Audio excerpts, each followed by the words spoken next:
think I feel better enough to do at least a 7 days podcast. It's been over a week or two since I've done it. The first 7 days podcast of 2020, where we're going to talk about how I actually enjoyed Monday Night Raw this week more than NXT and AEW combined. I don't know. This happened before where I enjoyed Raw and SmackDown one time more than AEW and Dynamite and NXT. So it's a bit tough. But I actually did enjoy Raw this week. I'm not gonna lie. Outside of the Lana, Bobby Lashley, Rusev stuff, and another scenario I'm forgetting, right? Outside of that, I enjoyed everything on Raw. Now, we got this Sunday coming up with NXT TakeOver in Blackpool, NXT UK TakeOver Blackpool 2. We also have NWA Power presents Hard Times, I believe. Impact Wrestling is also doing, I believe, Hard to Kill this weekend. Holy, bruh, 3 shows in 2 days. Bruh, I can't do it. I can't do it. It's tough. It's tough. It's very tough. A part of me wants to review Monday Night Raw, what I liked about it. I did tweet, the things I liked about Raw and the things I didn't like. Or maybe I didn't do that. Maybe I'll do that here. Tell you the things I didn't like, which is pretty much the Rusev Lana, Bobby Lashley stuff. Because I didn't really care. I just saw it on my screen and I fast forward. I did not sit and watch throughout that entire segment. I see Rusev behind in front of a green screen, acting like he's on vacation, but he's probably in the backstage area, but that's besides the point. I'm enjoying Eric Rowan's little thing, having matches with jobbers, but they're trying to figure out what's in the cage. One guy actually looked in the cage, and he got blood on his face, stuff like that. AJ Styles mocking Randy Orton. Yeah, Tozawa had to suffer for it, but still, AJ Styles proving a point to Randy Orton. He did a phenomenal looking cutter, if you ask me. That's like my top 3 favorite looking cutters of all time. AJ Styles can do a cutter, so that means DDP, Randy Orton, and AJ Styles can all do beautiful cutters. Honorable mention will go out to Jay Christ on OVE in Impact Wrestling. And yeah. Another segment, Charlotte Flair and Sarah Logan. That wasn't it. What the hell was that? I was like, okay, Sarah Logan, okay, beat up Flair, why not? And then Flair just beats her up in the end. Looks weak. It just looks stupid because she hit a weird looking spear, and then after that, nothing much happened, and then she just scraped her boots, they kick in the dirt onto Sarah Logan, puts her robe back on, just leave. It's like, what? I don't know. I did like the McIntyre stuff. It kind of showed me that he is a babyface now. Drew McIntyre is 100% a babyface. You cannot deny that now. No fucking heel goes around and tells the crowd, hey, you want me to kick a dude's head off one more time? Someone that you're supposed to like? 1, 2, 3 or 3, 2, 1, and then boom, Claymore. No, he's a babyface now. So I actually appreciate this because McIntyre was a great babyface in NXT. He was a badass babyface, no doubt. So he can do the same thing here. I would love to have McIntyre be number 2 in the Rumble match as he goes up against Brock Lesnar, who was in the match itself, even though he is the heavyweight champion of the world in WWE. But yet, he's in the match regardless, which I guess, fair enough. I mean, who was he going to fight anyway? McIntyre's not ready for it.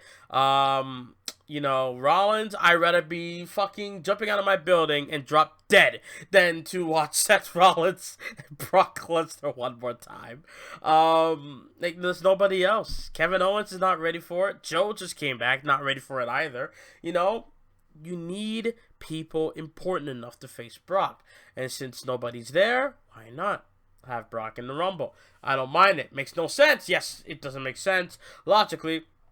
They're talking about history, how, Brock Lesnar, he's the first WWE champion to ever, walk in that Royal Rumble match. Well, people like to, look at Roman Reigns' situation in 2016. I mean, the only difference is that Reigns defended the belt. It was the whole theme of the Rumble at the time was 29 against 1. It was all versus Roman, pretty much, right? So it was that.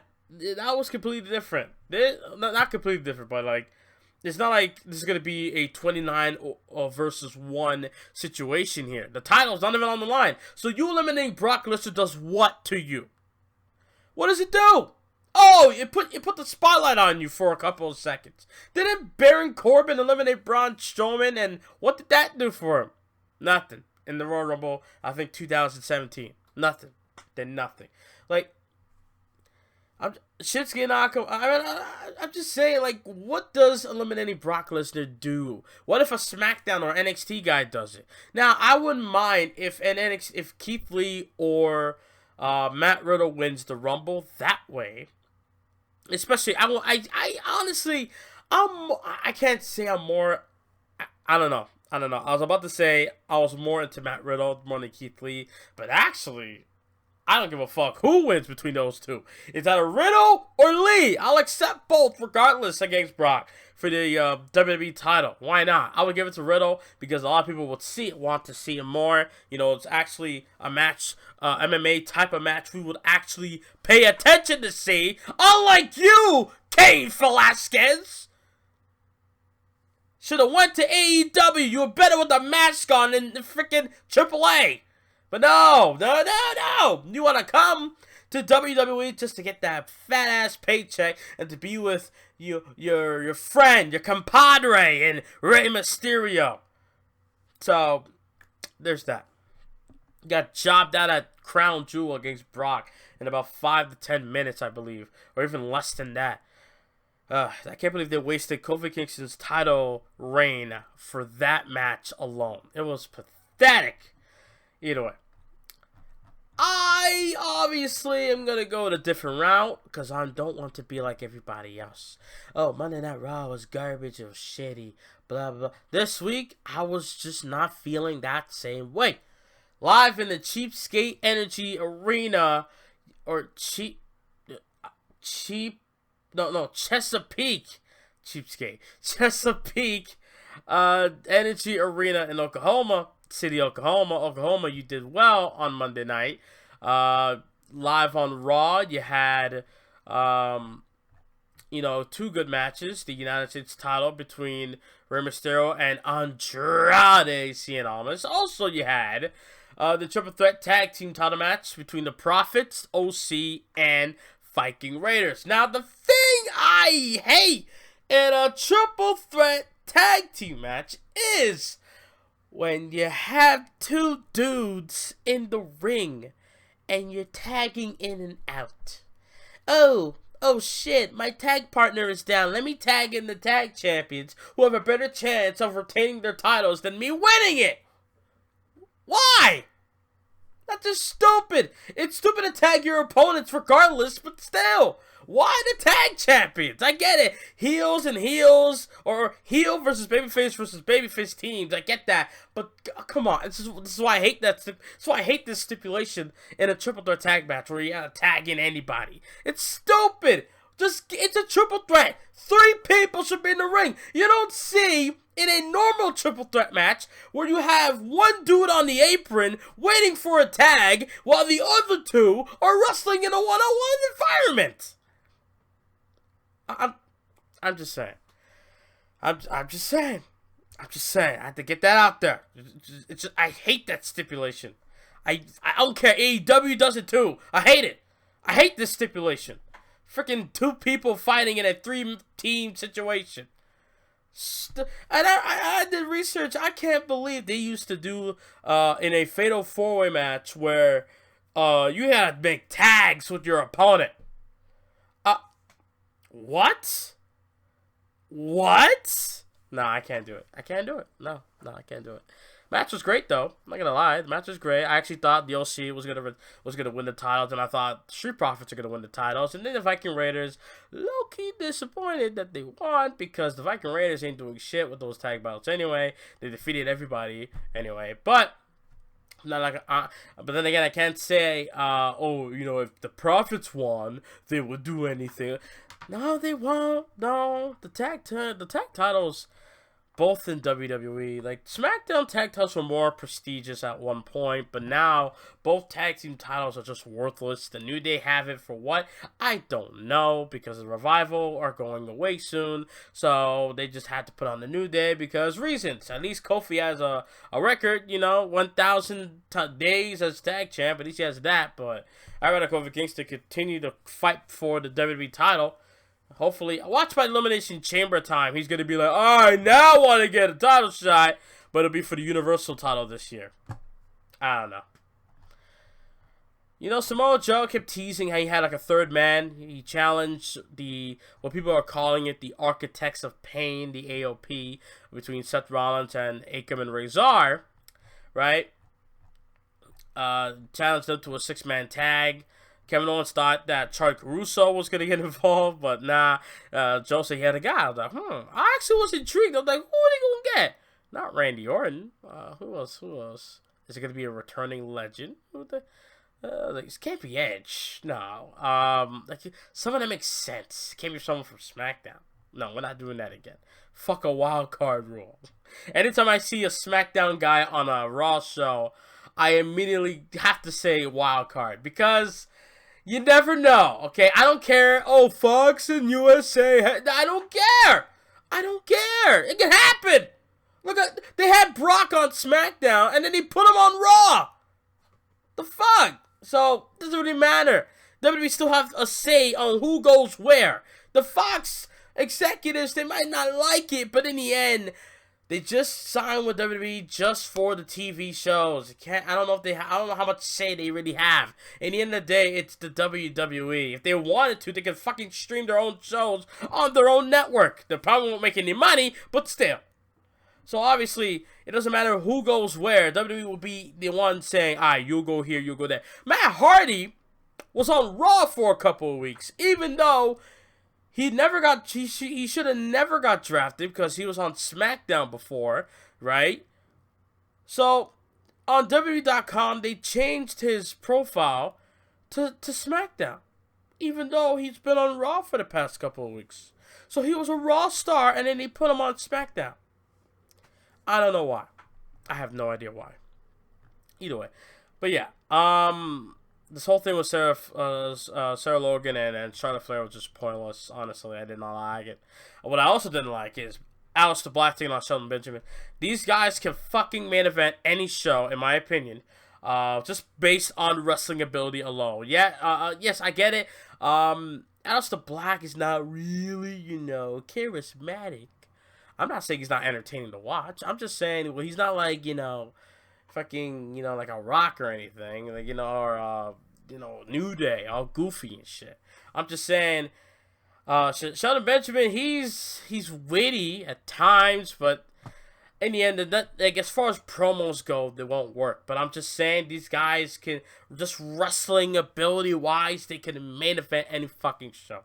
So we all know Shelton Benjamin can go. We all know this. The fact that they're holding him back and putting him in meaningless matches like these, it's really upsetting, low-key.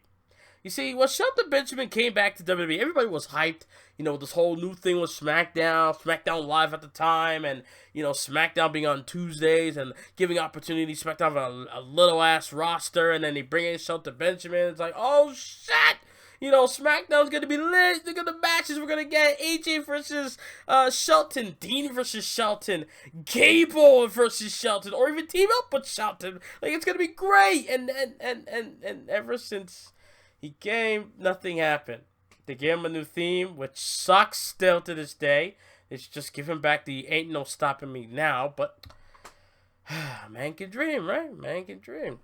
But yeah, in this match, it was just pointless. Counter for counter, back and forth, but in the end, they had stare downs, similar to what Aleister Black did with Buddy Murphy in the past, and in the end, Aleister Black stand tall with 2 black masses for the win, I believe. So, after that, Buddy Murphy randomly attacks him, and I'm like, oh my God, why are they doing this again? So, I like the fact that Buddy Murphy is like obsessed. Maybe that's the thing here. He's obsessed with Aleister Black, that he will not go away. He will not rest until he defeats Aleister Black. And if that's the case, then sure, I'll take it. But outside of that, why are these guys fighting again when Aleister Black defeated him on Raw last week and Aleister Black defeated him on TLC 2-3 weeks ago? Why are they still fighting? Buddy Murphy, you're 2-0. What is one win going to do for you now? Just not. It's not worth it. Either way. Main event on Raw. I'm just going to go for Raw real quick just to give you guys my thoughts on it. Seth Rollins and AOP taking on Kevin Owens, Samoa Joe, and I'm like, who is the third man? And then out of nowhere, I didn't expect this at all. The Big Show comes back. And I popped. Low key. I was like, what? The Big Show? It's the Big O! Right? I just went like, oh my god, it's the Big Show. And I was happy to see him. You know, I like the Big Show. I'm not like these fucking people out here that shits on the Big Show every single time. You know? They have no problem with anybody else. That's like, for the past combat, but Big Show, I don't know. Now, I don't look at this, I'm not looking at this as, well, at the time, before they announced something for next week's show, I was looking at this at the moment, oh, you know, probably a one-night thing. You know, Big Show's done this before where he's been a tag partner in the match and he's just there for one night, and then, you know, Kevin Owens and Samoa Joe have to fend for themselves in the next couple of weeks, heading towards the Royal Rumble pay-per-view. Right? If they were gonna, when Samoa Joe hinted that he was gonna get a third person, I was like, yo, they should probably save this for the Rumble. We shouldn't do this now. You know, I would rather them open the Royal Rumble pay-per-view with this 6-man tag of these 6 guys, and then have them compete in the Rumble match later on in the night. That's just me, right? I don't know. So Big Show comes out. I was happy to see him. You know, I wasn't like gonna be like, oh shit, it's gonna be a great match. I was like, this isn't a main event match, this is a segment. You know, main event match to me should be like 20 minutes to end the show, not 10, not 10 minutes, because you don't have that 15-minute overhaul thing that they used to do. No, it ends at 3 o'clock, except for last week though. Last week Raw was different. You know, they had to go over because, you know, segment went on way too long. But still, you know. They end at 11 o'clock, so obviously they had to rush everything. So in the end, I believe AOP brought in the chair. Seth Rollins got the chair and attacked the Big Show. Big Show got knocked the F out by the Big Show. Big Show knocked the F out Seth Rollins, I should say. And then AOP dragged him out of the ring. Kevin Owens, Joe, and the Big Show still tall, and they rushed the ending. Like, bro, I don't know. Everything just felt so quick going to, like, the show cutting off. They should really fucking time their... This is why they should not have another match before the main event. Like, I understand having Big Show in this match wouldn't have done any good, maybe for his health, maybe, you know, of having Big Show be in a match for, like, 20 minutes. I get that. But damn! You gotta rush everything. You could at least see, like, oh shit, we got 5 minutes left. All right, disqualification now. And then you have, you know, the whole beatdown thing after. And then they stand tall and you have a good extra minute or two before you properly black out. Instead of rushing everything. Look what happened on Raw weeks ago. Randy Orton didn't RKO AJ Styles on TV on time. I don't know. But in the end, I still enjoyed Raw. There's a lot of flaws, no doubt, but I still enjoyed it. It was a lot better than last week's, I think. Last week was subpar, but not as good as this week. People saying it's great. I wouldn't go that far, but I enjoyed it regardless. That's just me. I'll try not to follow everyone else's opinions because fuck them. Simple. Now let's talk about some backstage stuff. Why not? Some news and rumors. I'm on WrestlingInc.com as always. So, y'all know about Tyson Fury, right? Oh, you do? Oh, you don't? Oh, okay. Let me catch you up to speed here. Okay. All right. Now, you had a boxing guy show up on Fox premiere or SmackDown's premiere on Fox. He was in the crowd watching Braun Strowman look like a fool. Right. He dominates the match, an 8-man squash fest, pretty much. And then he's teasing that he's gonna box with Tyson Fury, which looked cringy as hell. Like, Braun Strowman's just not worth watching on TV. I have to say it. They better change up his freaking gimmick. That's all I can. Like, make him a badass. He's not a bad. He's like a goofball. Do you see him? Do you see how he lassos? Alright. Anyways. So, he's teasing he's gonna fight Fury boxing wise, and then Dolph Ziggler came in. And he threw him right into. He threw Dolph. Did Braun? He threw Dolph Ziggler onto Fury. Fury got annoyed. He tried to fight him, but then security blocked him. Blah blah blah. Tyson Fury showed up on Raw, I think, a week later, and he gave his thoughts on Braun Strowman. Strowman came out. I believe Tyson wanted an apology, or Strowman wanted an apology. One of them wanted an apology. Neither of them got an apology. And then he started to brawl. And then we had a match. We had a match set up for Crown Jewels 2 in 2019. And then you had Braun Strowman lose by counter. After that, they made events in England, I believe. And then ever since then, we have not seen Tyson Fury on WWE TV. But according to WrestleVotes, Tyson Fury, there's speculation of him returning to the ring at Ahoy Matey at WrestleMania 36 in April. There's also rumors that he's going to appear in the Rumble. God help me. Don't ruin the Royal Rumble this year, please. The last time I enjoyed a Rumble match was 2018. That was a fun freaking match. The ending of the match, seeing Rey Mysterio return to WWE with John Cena and Randy Orton, the staple in 2002, pretty much. The beginning times of their careers against the current guys now, with Roman Reigns, Finn Balor, and Shinsuke Nakamura. That image was beautiful. Probably one of the best things I've seen in the 2010s decade as far as the Royal Rumble match goes, and special moments like that. Seeing those two, generations colliding. It was beautiful.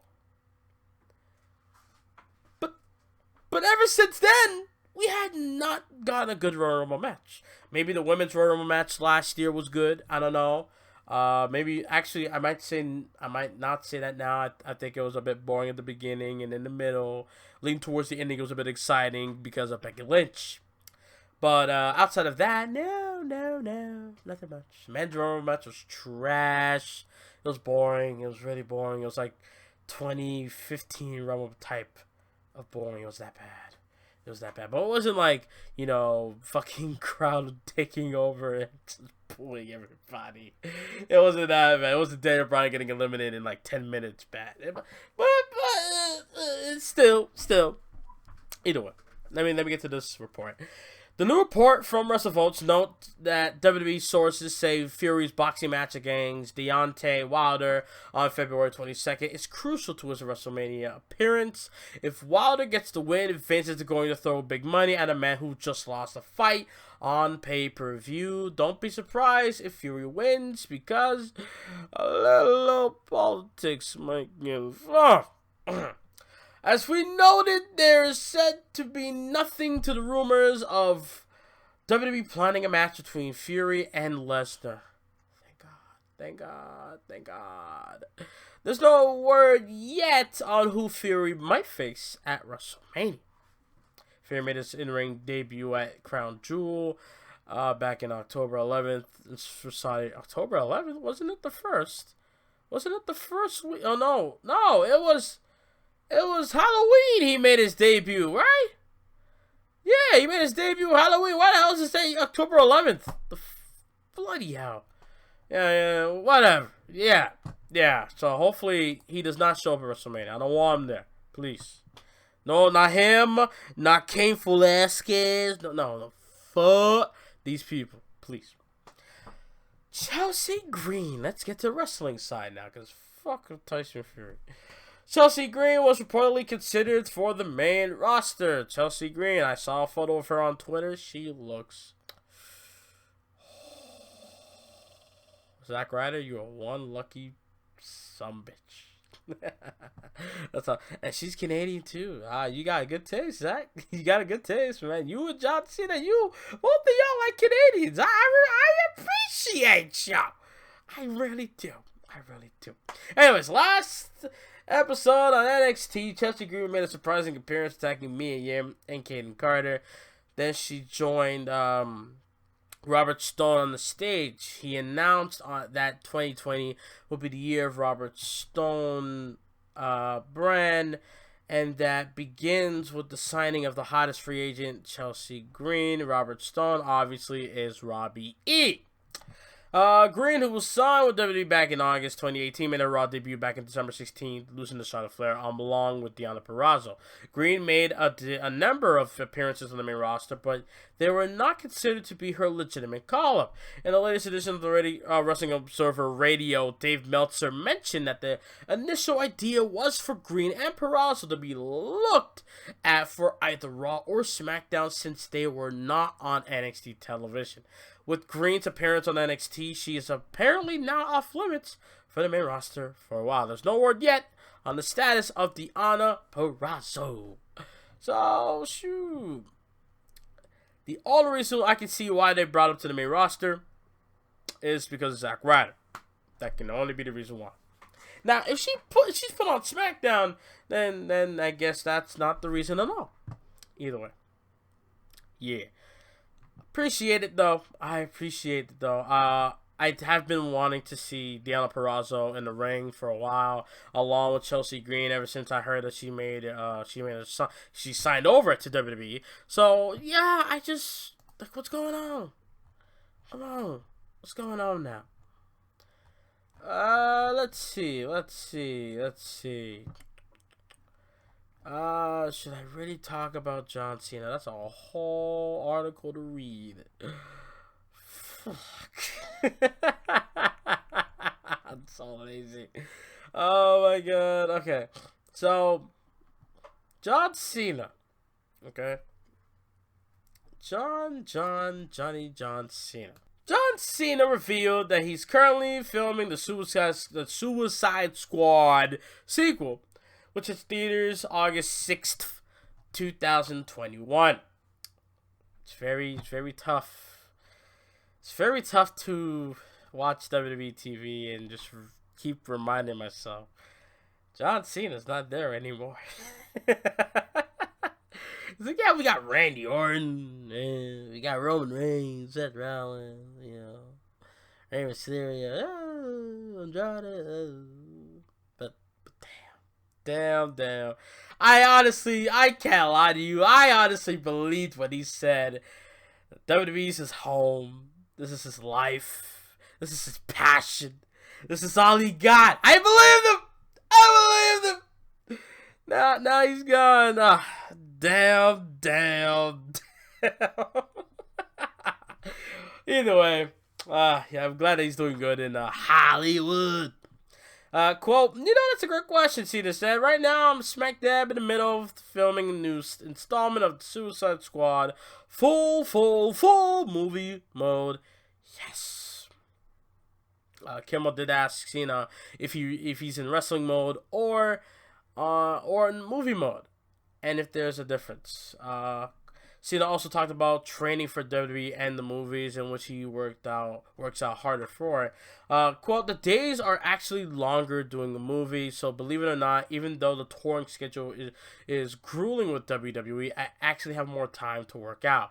I'm in movie mode, yes, I'm working out less, Cena said, adding that the workouts are pretty much the same. It's been reported that Cena will be playing Peacemaker in the Suicide sequel, and that's even what is listed on the official IMDb page for the movie. Cena would not confirm his character. Quote, I cannot confirm or deny any about Suicide Squad. I can tell you that I'm right in the middle of the filming it. The DC Comics people are always watching, he joked. Kimmel also asked Cena, the last time he wrestled a WWE match, we've noted how 2019 marked his first year since 2002 that Cena did not work a WWE pay-per-view match. Cena has not wrestled since January 14th, Raw episode where he did I believe a 4-way match where Finn Balor won to get a shot at the Universal title against Brock at the Royal Rumble. And he did an angle with Elias at WrestleMania 35, which a lot of people said, oh, Dr. Thugonomics is coming back. Dr. Thug... Stupid ass people. I knew he wasn't coming back. You think Vince is going to be like, oh, yo, you're in your 40s. Get rid of this stupid salute, and no, you're going back with the chain, the padlock, and the fucking thing on your hand that says word life, and make your hands look all weird. Yeah, we're going all thug with Chuck. No, no, I knew that Vince was not going to change John Cena.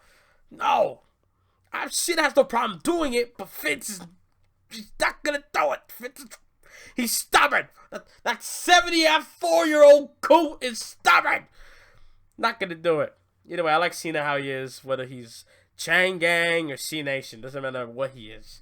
Cool. Well, it's been a long time. This is the first time in 15 years, or maybe even more, that I haven't been in a WWE scheduled pay-per-view in a calendar year.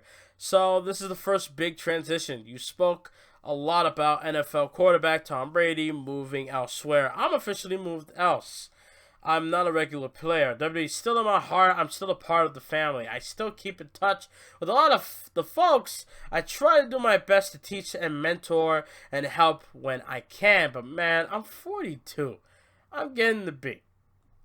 End quote from Cena. Cena continued, I've been proud of the effort I put forth, and I just want to make sure that I am never in a position where paying customers like yourself look at the effort and go, he's just staying around because he's greedy. End quote. Kimmel asked Cena about how the process would go if he wanted to do something with WWE. Cena interrupted, I always want to be a part of it. Kimmel asked Cena if WWE calls him or he calls them when the time to make a return. Well, it works differently for everybody. I always look for them to give me ideas and them kind of make it my own. I know that we have a small, large event called WrestleMania around the corner. That just so happens to be in Tampa. And that's kind of where I live. So I'll be in the neighborhood. And Suicide Squad should be done. But it's not like I call someone up and be like, I want it to be in WrestleMania. End quote. These spots are very coveted. There are performers who work all year. 250 shows a year. They earn those spots. So Cena is being thoughtful. He's like, well, you see, I could, if I had the time, I could show up, but I'm taking spots from the current stars, you know? And besides, I guess Cena, like you mentioned, he's 42. I guess his time is up. Other time now. The things that people have been saying for all these fucking years is finally coming true. His time is up. Others' time now. Kimmel joked that Cena now wants to take one of those spots. Cool. I would love to earn one at least. And the way you do that is by Vince McMahon, the head of creative, calling you up and be like, hey pal, I like you to do this, and then I say yes sir, and then I kind of put my own spin on it. It was recently reported via WrestleVotes that Cena wants to do something substantial at WrestleMania 36, more than just an appearance like he did with Elias last year. Cena lives in Tampa, Florida, and it seems like WrestleMania is important to him, according to the report. Regarding Vince and Cena's relationship, Kimmel asked if Cena still thinks of WWE chairman as his boss. Quote, he is so much more than that to me. He's a friend, a father figure, a mentor, a trusting resource. He's filled with wisdom. But above all else, I still think of him as my boss.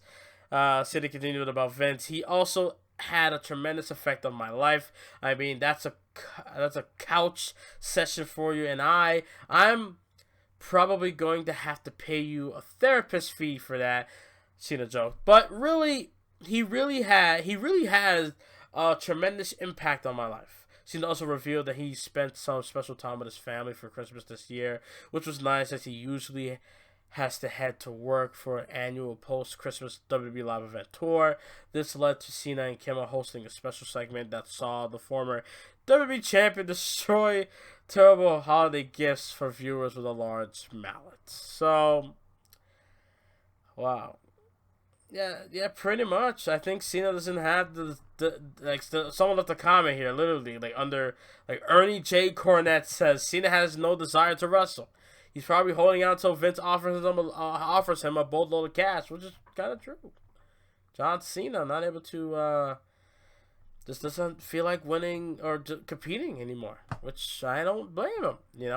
I feel like the same thing Rock had. Rock didn't feel like competing anymore, so he quit. He's like, you know what? It's time for me to go.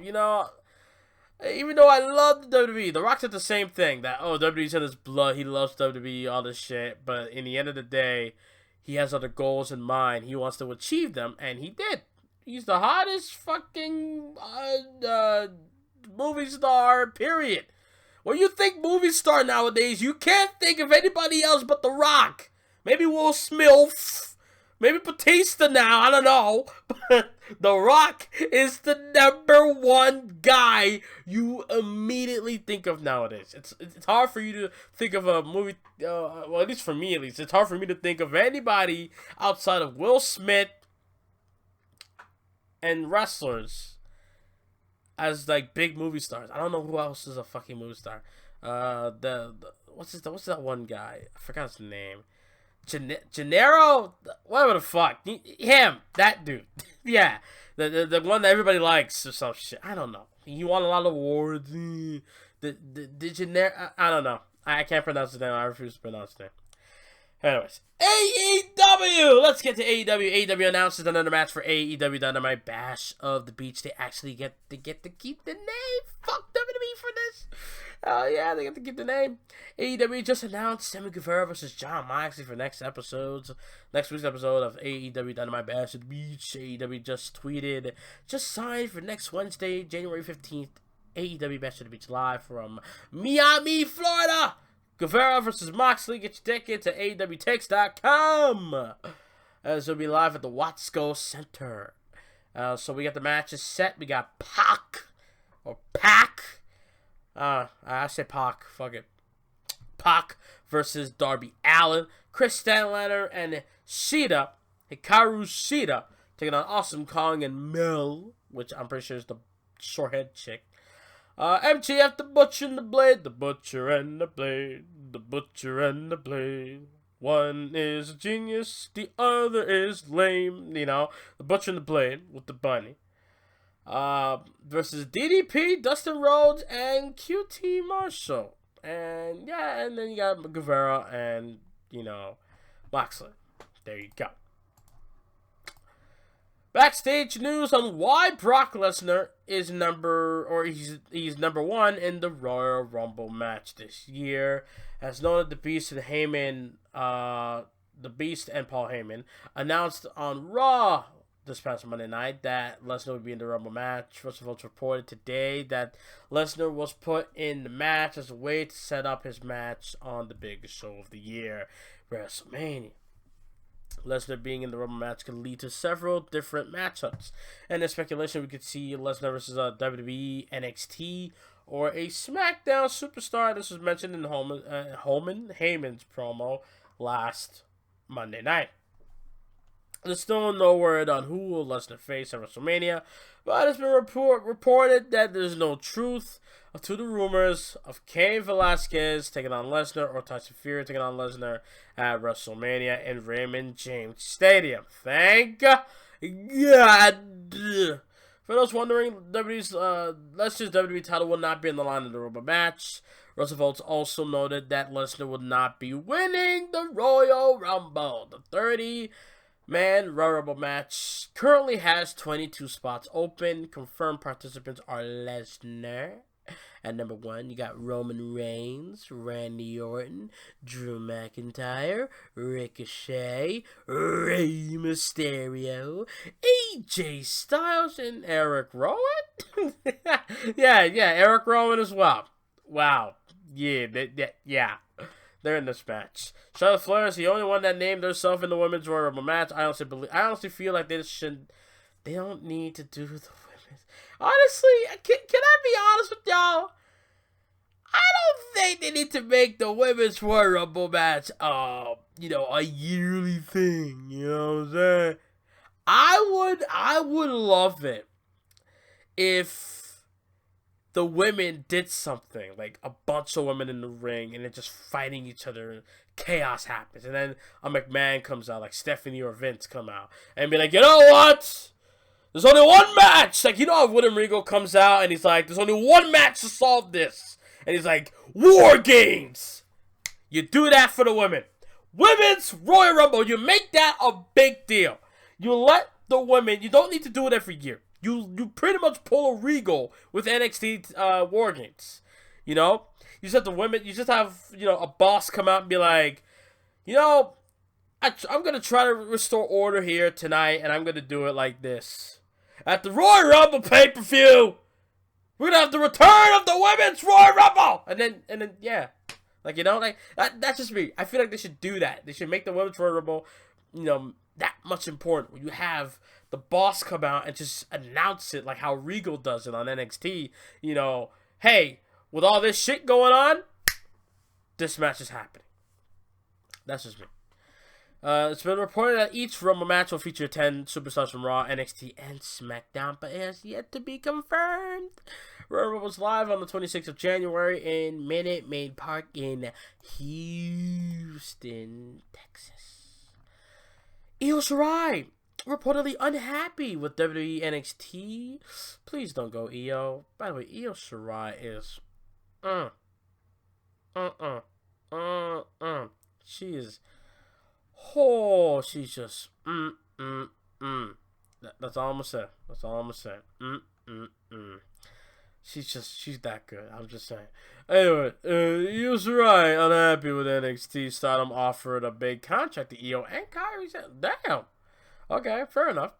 So, Io Shirai is said to be not necessarily happy with how she is used in NXT, according to Dave Meltzer on the Wrestling Observer Radio. The Stardom Women's Wrestling promotion in Japan currently has a goal of bringing back Shirai and Kairi Sane, but WWE may bring Shirai to the main roster and try and prevent that from happening. This year is expected to be the big year for Stardom as New Japan Pro Wrestling parent company Bushiroad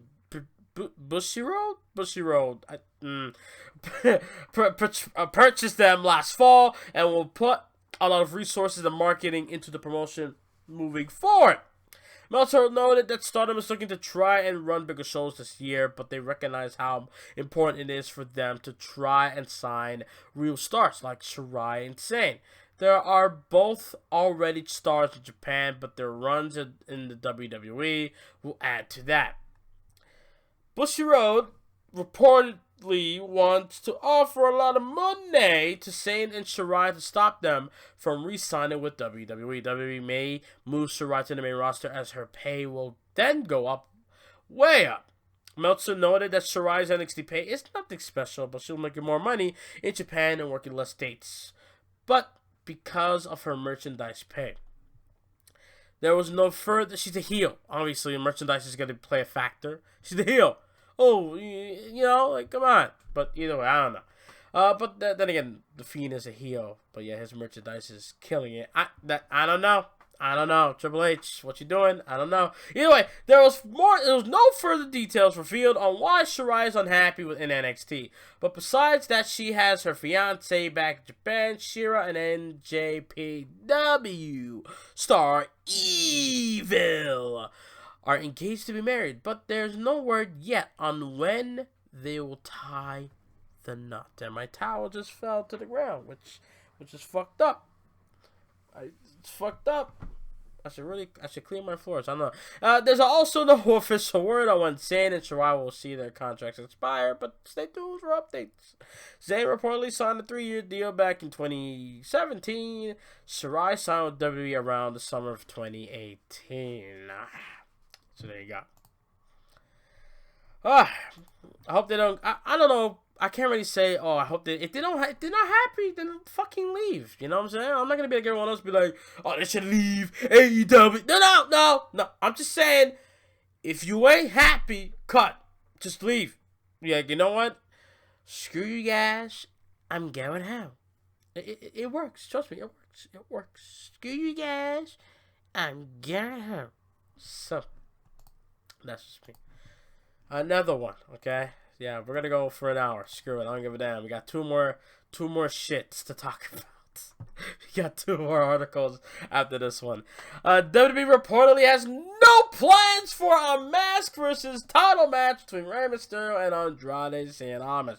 There are reportedly no plans for Rey Mysterio and United States Champion Andrade to do a mask versus title match. WWE so lame at times. Good God. At last week's Raw, or this past Monday night on Raw, saw Andrade rip. By the way, I love that segment, by the way. I'll get to that in a sec. Andrade rips Rey Mysterio's mask off after Zelina Vega was knocked down at ringside during the match between Rey and Andrade for the United States title. Rey later on attacked Andrade backstage, setting up for another match between the two. Rey Mysterio beat the shit out of Andrade backstage without the mask on. He exposed himself to Zelina Vega, but that's beside the point. He beat the shit out of Andrade, did not expose his face at all. And then he got the mask and he put it back on. That was funny. I enjoyed that low key. The mask angle was on Raw. Led to more rumors and speculation that on WWE building a mask versus title match, but that's not the case. According to Brian Alvarez on Wrestling Observer Live, it was noted that WWE currently has no plans for a mask versus title match to take place. There's no word yet on what WWE has planned for Mysterio and Andrade feud after next week's match. Stay tuned for more updates. Well, I would do it. If I'm Rey Mysterio, I would want this. What else can Rey Mysterio do in the WWE? Give him another world title run? Fuck that. Why? I don't want to see Rey Mysterio winning another time. Now, it's funny because I said that like literally 2 months ago at Survivor Series. That was different. Okay? Circumstances were different. You know, Brock Lesnar. I feel sorry for my guy Rey. But I'm just saying, what is Rey Mysterio going to do now, huh? There's nothing for him to do. You give him the U.S. title. He won every fucking title in the WWE. He's held the WWE title, World Heavyweight title, Tag Team titles. He's held the United States now, and he held the Intercontinental title in 2009. So let it go. He's won everything. He's a fucking full crown, whatever you want to call it, your mama crown champion. He won everything. He's a I forgot the word. What's the word? You know what I mean. When you win all the belts, that's what you are. I know Triple Crown, but there's something, Full Crown? I don't know, but yeah. You won every title, Ray. Just done. Just leave. Go to AEW. Like, you're the one guy I don't mind seeing going to AEW outside of the Revival and a couple more guys, okay? You need to go to AEW because, oh my God, Rey Mysterio versus Pentagon Jr. or Rey Mysterio versus Rey Fenix has to happen before you retire. Please. That match. Oh my God. Rey Fenix is a masterpiece inside that fucking ring. He barely, if not, he doesn't botch at all. He's so comfortable in the ring. It's going to be phenomenal if you see a match between Rey Mysterio and Rey Fenix. You can't deny that.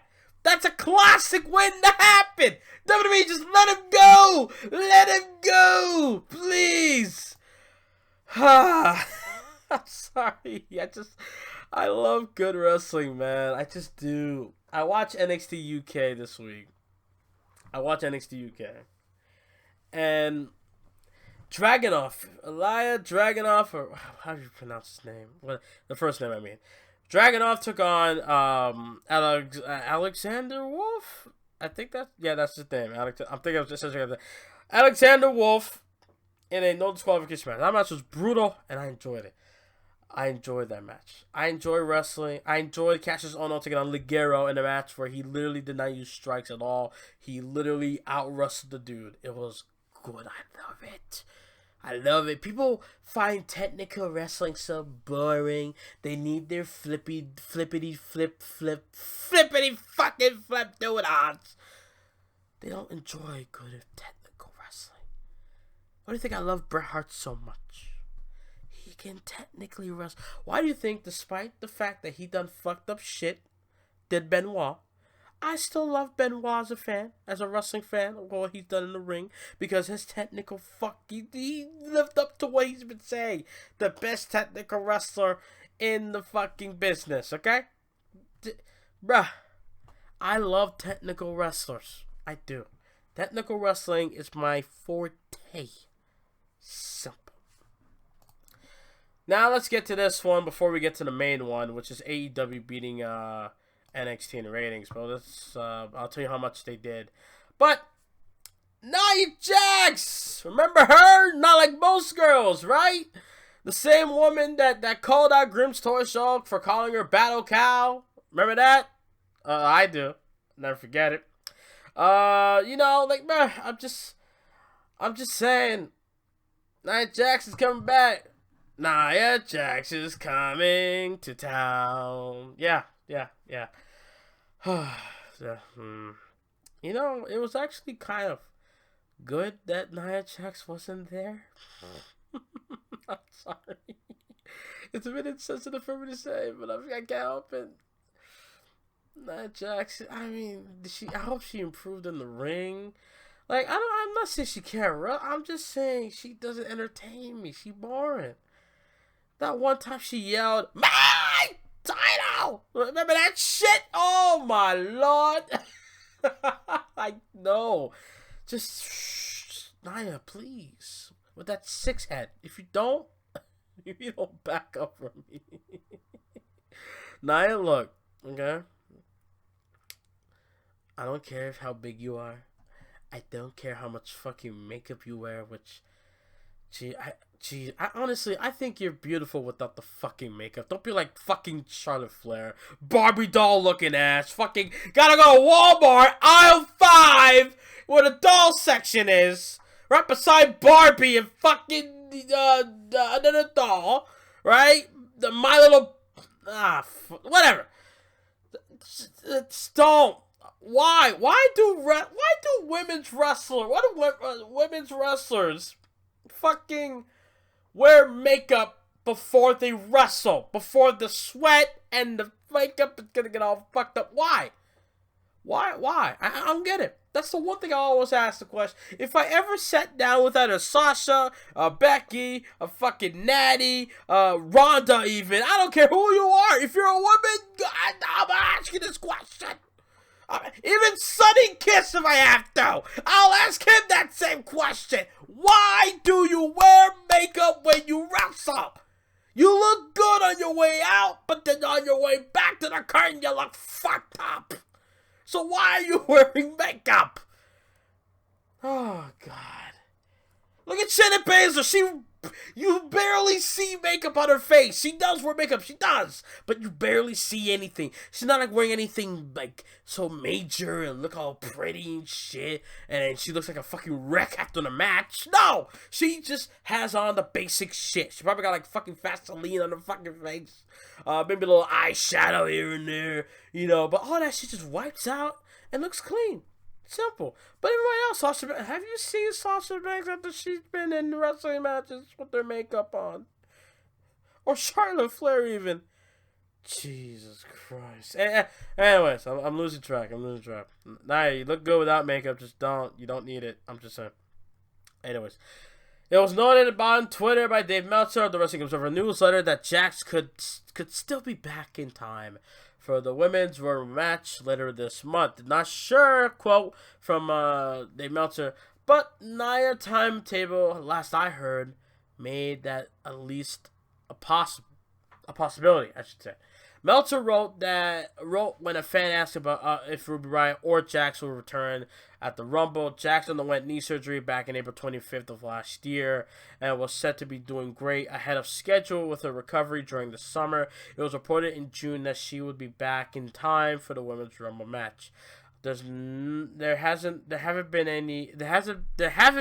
many updates on her status since. As of this writing, Flair is the only one announced for the Women's Royal Rumble match. Blah blah blah. Jax is still a member of the Raw roster. Wrestling Inc. Why does it say the 2002? I wish I was in 2002 watching Donkey Kong and watching all these other shows, and wrestling was not in my life until 2009. About fucking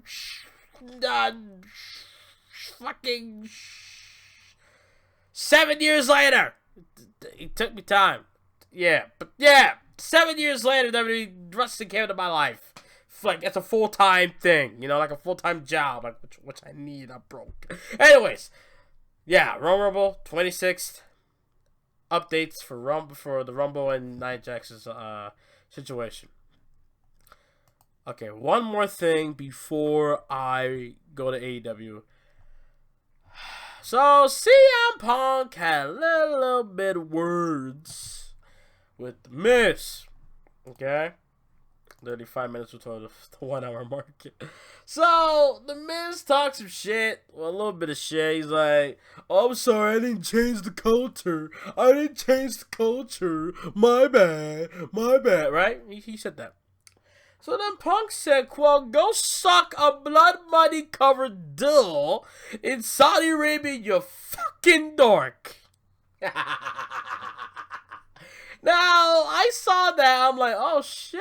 Okay, Punk. But the tweet was deleted. Some people are calling Punk pussy for that. Well, I mean, he does work for Fox, and Fox is affiliated with WWE. So, obviously, if anything, WWE could have been like, hey, yo, you better tell that nigga to calm the fuck down, or we don't want him on the show no more. We haven't seen Punk since December on fucking Backstage. Damn. But he is coming back, I heard, on the 21st of this month. So, yeah, I don't know. Miz was acting like a fucking nerd, though. He was like, oh, this is the best episode, right? Really? How? I don't really care. Miz is just like, to me, I'm not gonna lie to you, like Miz, like Mike Mizanin, if that's the case, or maybe it's the Miz, I don't know. The Miz, he comes off as Seth Rollins to me in this situation, trying to be cool, but he's not,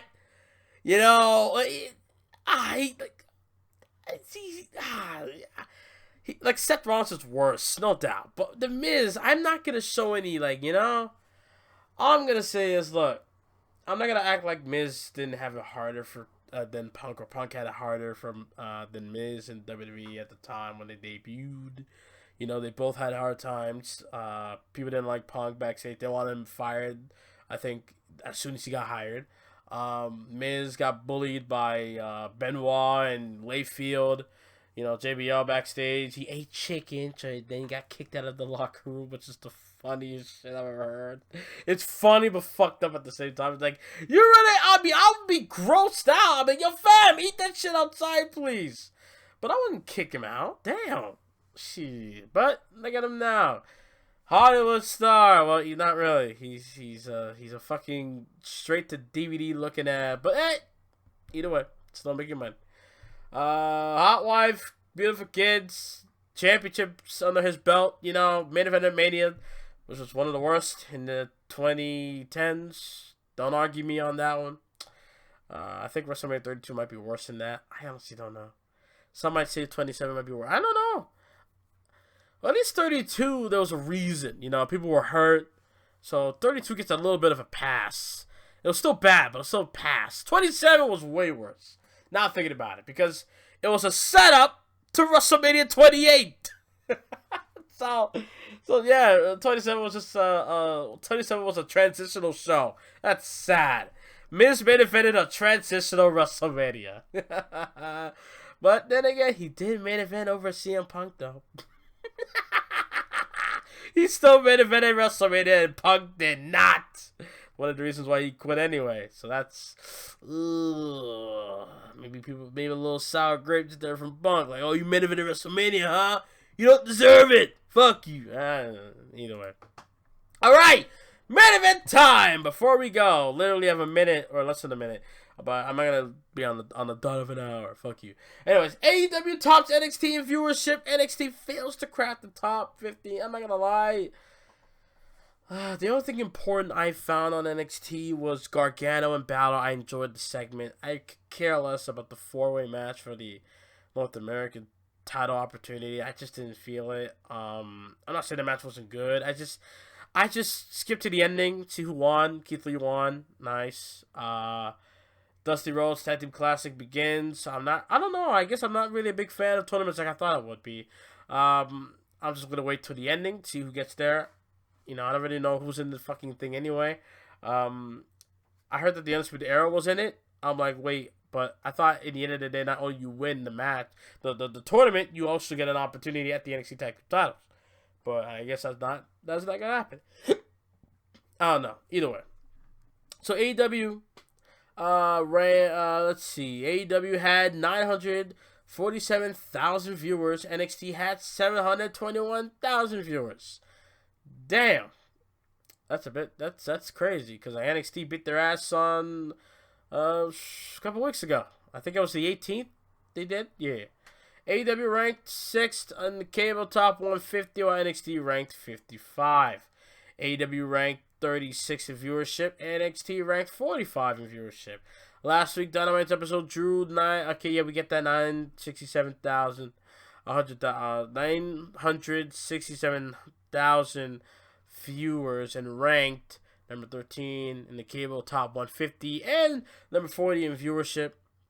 So it was only down 2% against a live episode of NXT. Last week's tape edition only drew 548,000 viewers and ranked 66 in cable top 150 and 48 in viewership. And AEW drew a 0.36 rating in the 18 to 49 demographic, beating the 0.19 that NXT drew in the same demo by 89% this week. Last week's AEW show also drew 0.36 rating, while the NXT episode only drew 0.15 in that demographic.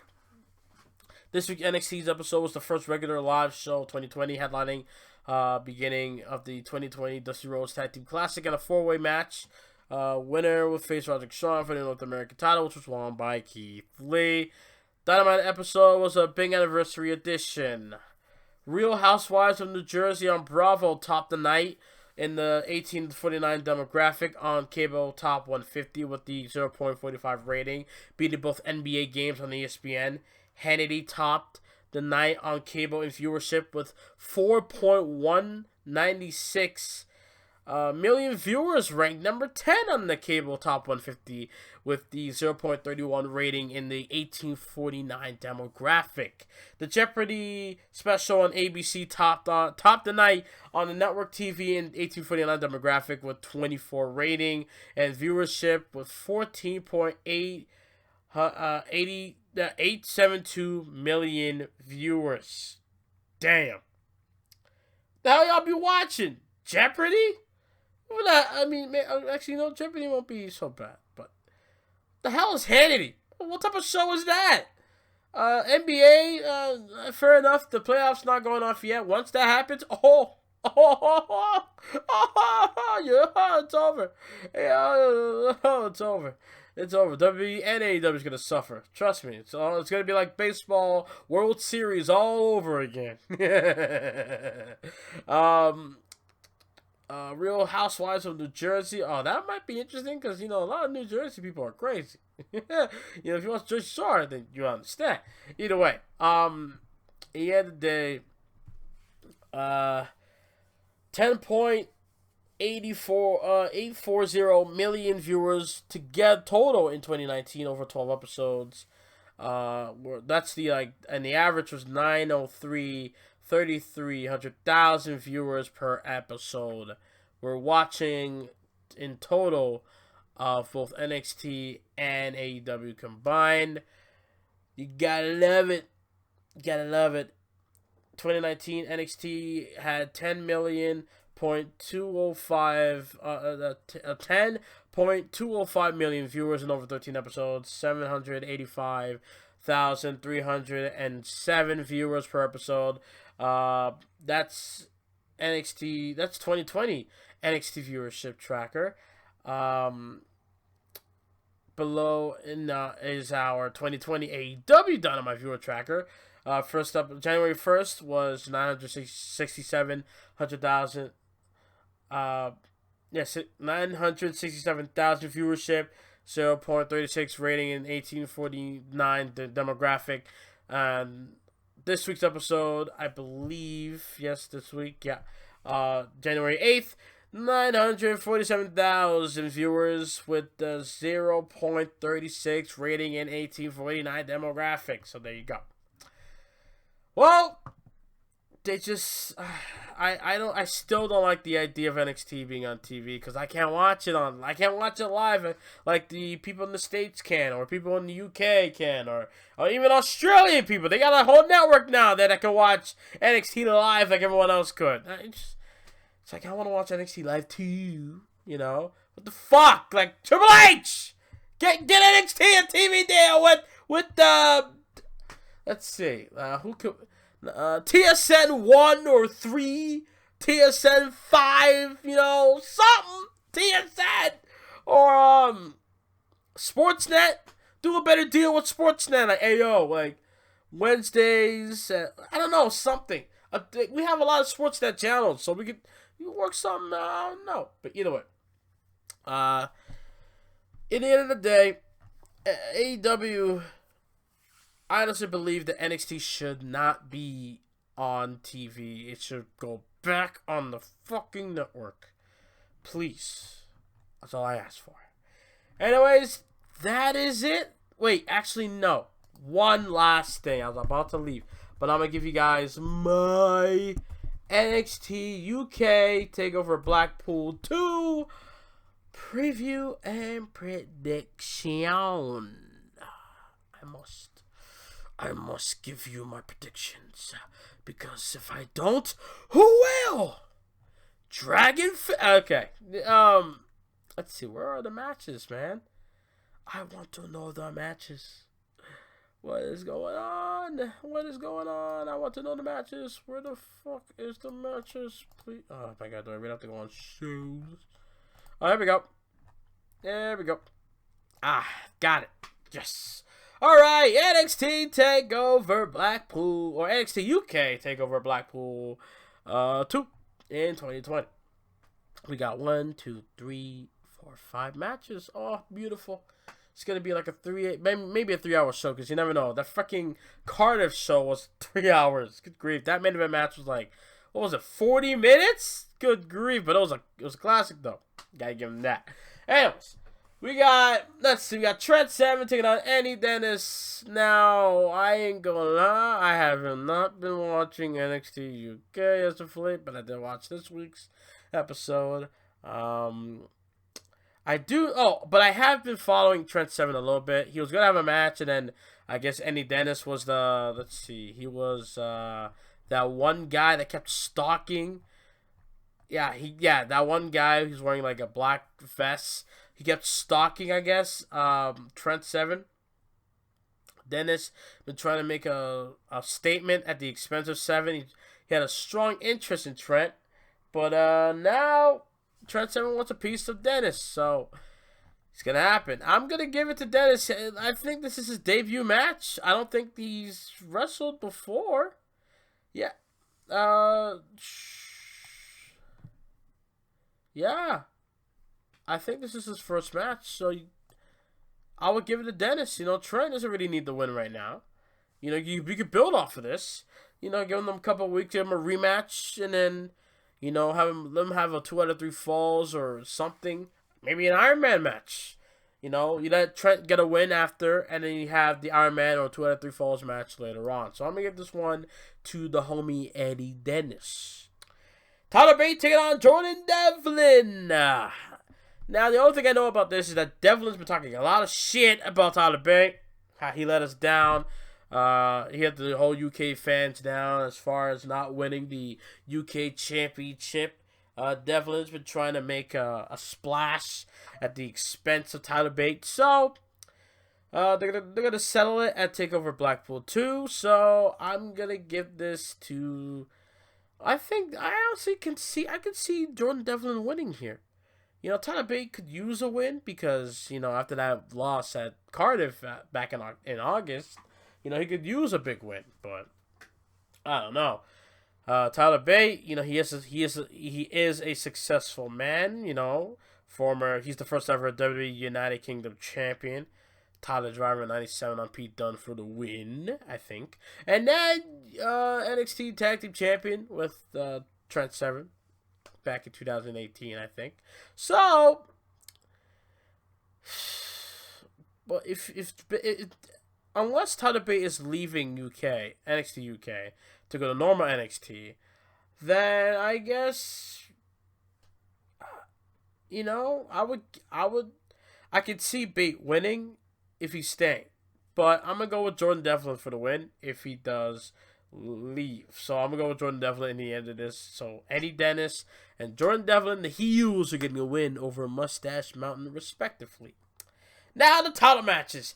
NXT UK Tag Team titles on the line as the champions, Mark Coffey and Wolfgang taking on Marcel Barthel and Fabian Actor of Imperium, taking on the Grizzle Young Vets, taking on Mark Andrews and Flash Morgan Webster. The announcement for the ladder match was great. I'm not going to lie. They're all brawling it out in the ring. The assistant to Johnny Saint, as far as, you know, the NXT UK general manager goes, right? He came out and he announced the idea is like, we're going to take these titles and we're going to hang them above the ring. The crowd popped and they announced to be a 4-way ladder match, which is great. What was the last time we had a 4-way tag team ladder match for the tag titles? It's been a while, huh? I think so. So, who can I see here winning this? The champions are Mark Coffey and Wolfgang. There are, what is their thing again? We got Imperium. We got, I forgot the other name. Damn it. I forgot it. I forgot the name. Shit. Damn it. I forgot the name. What's the name? I know it's in here. What's their name? Damn it. Gallus! There we go! It's Gallus! Okay. Woo! There we go. Well, yeah, Gallus. So, there you go. I see Imperium winning this match. So, I'm gonna go with Imperium. With, the homies, Fabian Actor and Marcel Barthel. I see them winning this match, so that's what I'm going for. They're going to win the match and become new. And the third tag team, I believe, the third tag team to hold onto the NXT UK tag team titles, which, by the way, those belts look so good.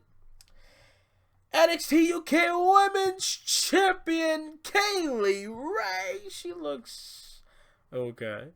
Taking on Piper Niven, a good-looking chick herself, and the beautiful Storm Zero herself, Toni Storm.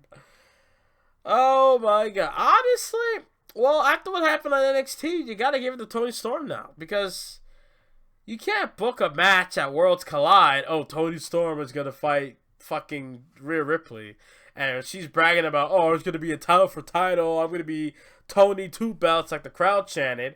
So you gotta give it to Toni Storm now. Toni Storm gonna become a 2-time NXT UK Women's Champion, so she can face Rhea Ripley at Worlds Collide in about 2-3 weeks from now. So I'm gonna go with Toni Storm. Sorry, Piper Niven, and sorry, decent good looking Kaylee Ray. I'm sorry. And in the main event, this is going to be a hoss-ass battle, if you ask me. Gallus' own Joe Coffey taking on Volta. There you go. Volta taking on Joe Coffey for the WWE United Kingdom Heavyweight Championship. This is going to be a car crash. I was going to say classic then. Probably not. It's going to be a car crash. It's going to be two bulls colliding in this one. After winning the NXT UK, whatever you want to call it, NXT UK title or WWE UK title, either way, the heavyweight title of the UK, right? Ever since he defeated the Bruiserweight for it back at TakeOver, New York, I believe. Ever since then, he's been on the roll as champ. I don't think he's gonna break Pete Dunne's record. It's possible, but I don't think they're gonna do it now. I don't see Joe. I think I'm gonna stick with Volta winning this. I don't see Joe Coffey winning this match. Rather, I don't see him becoming the new NXT UK heavyweight champion yet. I still think Volta is gonna continue on as Imperium's ring general, as UK champ. He's gonna stay champion. That's what I'm saying. I'm trying to think of something fancy to say, but in the end, Volta is gonna still be WWE heavyweight champion of the United Kingdom. There you go. So those are my predictions for NXT UK TakeOver Blackpool 2. That is a mouthful to say. So I'm going to go over again. Eddie Dennis, Jordan Devlin, Fabian Actor, and Barca Bartel. Pretty much Imperium, Tony Storm, and Volta, all to win their respective matches at this Sunday's NXT UK TakeOver Blackpool 2. I thank you guys for listening to your boys 7 Days Podcast. I'm gonna chill and probably play Dragon Ball Z like I always do. And I'll see you guys next time. And I'm out. Later.